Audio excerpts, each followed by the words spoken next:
Concerned citizens took to the podium on the floor of the House of Delegates at a public hearing regarding House Bill 4004, which would ban abortions performed after 15 weeks of pregnancy. A Baptist preacher from Mason County, Bo Burgess, says he is pro-life and supports the measure. All of us here today have an impact and a role and an influence that we play in life. And if your mother or my mother chose to abort our lives, we would not be here today. This hall would not be filled with the faces that I see today. 80-year-old Kanawha County resident Rita Ray opposes the legislation. She says she obtained an abortion in 1959 before the procedure was legal. History tells us that women will always find a way to terminate a pregnancy. The question is, do you want West Virginia women and girls to get this procedure in medically safe conditions, or will you drive them to desperate measures? The local and regional chapters of the American Civil Liberties Union and Planned Parenthood have spoke out against the measure. Republican delegate Ruth Rowan of Hampshire County is the lead sponsor of the bill. She says her daughter had a complicated pregnancy. Rowan's grandson did survive and is now 17. I just think how close we were to losing him and knowing how hard he fought to live. And that just made me aware of just how precious life is. With a Republican supermajority in the state house, the bill has a good shot at becoming law. Katie Quinones says West Virginia has a history of passing legislation that further restricts access to abortion. She is executive director of Women's Health Center of West Virginia, the last abortion clinic in the state. It's incredibly difficult to get an abortion in the state of West Virginia. West Virginia lawmakers have chipped away at abortion access for minors, rural residents seeking the abortion pill, and low-income women. Up until 2018, state Medicaid paid for the $500 to $1,200 procedure. Now it doesn't.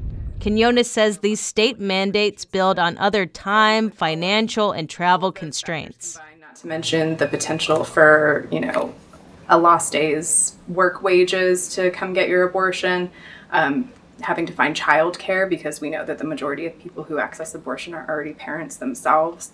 And also, if you lack reliable transportation, it can be incredibly difficult just to make it to the clinic to get the care that you need. Pro-choice advocates say these barriers are most apparent for minority, rural, and low-income women. Women's Health Center of West Virginia provided abortions for about 1,300 patients last year. But some abortions are performed in hospitals, usually under medically high-risk circumstances. Ann Banfield is an OBGYN at Davis Medical Center in Elkins and vice chair of the State American College of Obstetricians and Gynecologists, which opposes House Bill 4004. Most women, when they have reached that 15-week mark, beyond that, they have been planning to have a pregnancy or they have chosen to continue a pregnancy. And in many cases, they are now being met with news that's not what anyone ever wants to hear. The bill says an abortion is okay if a woman's life is in danger or the fetus has no chance at surviving. But Banfield says those circumstances aren't black and white. They're complex and evolve over time. A doctor might delay abortion care to fall in line with state code, even if there are already signs that the pregnancy could become high risk. Was it yet an emergency? Is it enough of an emergency now? Is this the time that it's the emergency that we need to deal with immediately, or is it not? And those are situations that are very challenging. Other Republican-controlled states have attempted similar measures. Mississippi currently has a 15-week abortion ban on the books. The state cannot enforce it and instead has taken its case to the U.S. Supreme Court. A decision in that case is expected this summer. Delegate Moore Capito of Kanawha County chairs the House Judiciary Committee, which is next to take up the bill.